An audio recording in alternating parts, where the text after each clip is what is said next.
الحمدللہ رب العالمین، الصلاۃ والسلام علی سید الانبیاء والمرسلین، اما بعد، اعوذ باللہ من الشیطان الرجیم، بسم اللہ الرحمن الرحیم۔ وَإِذَا قِيلَ لَهُمْ لَا تُفْسِدُوا فِي الْأَرْضِ قَالُوا إِنَّمَا نَحْنُ مُصْلِحُونَ أَلَا إِنَّهُمْ هُمُ الْمُفْسِدُونَ وَلَٰكِن لَا يَشْعُرُونَ۔ اور جب ان سے کہا جاتا ہے کہ زمین میں فساد نہ کرو تو کہتے ہیں ہم تو اصلاح کرنے والے ہیں، خبردار بے شک وہی فسادی ہیں لیکن شعور نہیں رکھتے۔ سورہ البقرہ آیت نمبر 11-12۔ ان دو آیات کے اندر جب غور کیا جائے تو مفسرین اکرام نے فساد کے حوالے سے کئی اقوال بیان کیے۔ فرمایا پہلا قول یہ ہے کہ اگر تم خود بگڑے ہو تو اوروں کو خراب نہ کرو، یعنی فساد یہ ہے کہ انسان خود تو خراب ہے لیکن وہ دوسروں کو بھی خراب کرنے کی کوشش کرے۔ دوسرا، منافقین کیا کرتے؟ کفار سے مل کر مسلمانوں پر حملہ کرنے کے لیے انہیں ابھارتے، کفار سے کہتے کہ آپ لوگ اکثریت میں ہیں، مسلمانوں پر حملہ کریں اور ایک دم سے ہی مسلمانوں کو صفحہ ہستی سے مٹا دیں۔ اس چیز کو فساد کہا گیا۔ تیسرا، فساد کا معنی مفسرین اکرام نے یہ کیا کہ وہ مسلمانوں کے راز کافروں تک پہنچاتے تھے۔ چوتھا، فساد کا معنی مفسرین اکرام نے یہ کیا کہ جو نئے مسلمان ہوتے، نو مسلم، ان کے پاس منافقین جاتے اور انہیں اسلام کے خلاف ابھارتے اور ان کے دلوں کے اندر اسلام کے حوالے سے شکوک و شبہات جو ہے وہ پیدا کرنے کی کوشش کرتے۔ جب ان سے کہا جائے کہ فساد نہ کرو تو رب کائنات نے یہاں بیان فرمایا کہ وہ الٹا کہتے ہیں کہ نہیں، ہم تو فساد کرنے والے نہیں ہیں بلکہ ہم تو اصلاح کرنے والے ہیں۔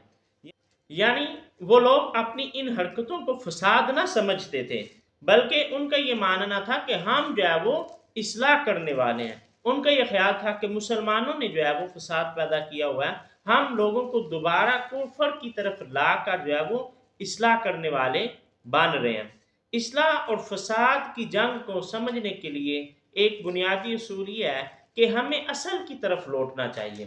حضرت آدم علیہ السلام، اس کائنات کی ابتدا آدم علیہ السلام سے ہوئی، سب سے پہلے انسان اس کائنات کے اندر آدم علیہ السلام ہوئے، اور آدم علیہ السلام توحید پرست تھے، یعنی اللہ رب العزت کی وحدانیت کے قائل تھے۔ جن لوگوں نے بت پرستی کی انہوں نے اصل میں فساد کی ابتدا کی۔ اب یہ معاملہ ہر دور کے اندر، اور آدم علیہ السلام توحید پرست تھے، یعنی اللہ رب العزت کی وحدانیت کے قائل تھے۔ جن لوگوں نے بت پرستی کی انہوں نے اصل میں فساد کی ابتدا کی۔ اب یہ معاملہ ہر دور کے اندر رہا کہ جو اصلاح کرنے والے ہیں ان کو کہا گیا جی ہم جو ہے وہ اصلاح کرنے والے ہیں، آپ فسادی ہیں۔ رسول اللہ صلی اللہ علیہ وآلہ وسلم کے بارے میں بھی لوگوں نے یہی کہا کہ انہوں نے کہا جی یہ معاذ اللہ فساد کرنے والے ہیں، انہوں نے بائی کو بائی سے الگ کر دیا۔ تو بنیادی اصول یاد رکھنے کا یہ ہے کہ دیکھنا پڑے گا اصل کی طرف کون بلانے والا ہے، چونکہ اللہ کے رسول صلی اللہ علیہ وآلہ وسلم اصل کی طرف بلانے والے تھے۔ وہ نظریہ جو آدم علیہ السلام لے کر آئے، جس نظریے سے اس کائنات کی ابتدا ہوئی، آقا علیہ الصلوۃ والسلام اس نظریے کی طرف بلانے والے تھے، اس لیے اللہ کے رسول صلی اللہ علیہ وآلہ وسلم معاشرے کی اصلاح کرنے والے تھے۔ آج بھی معاشرے کے اندر دیکھنا پڑے گا کہ ہر گروہ کا یہ دعویٰ ہے کہ ہم اصلاح کرنے والے ہیں، دوسرا فسادی ہے۔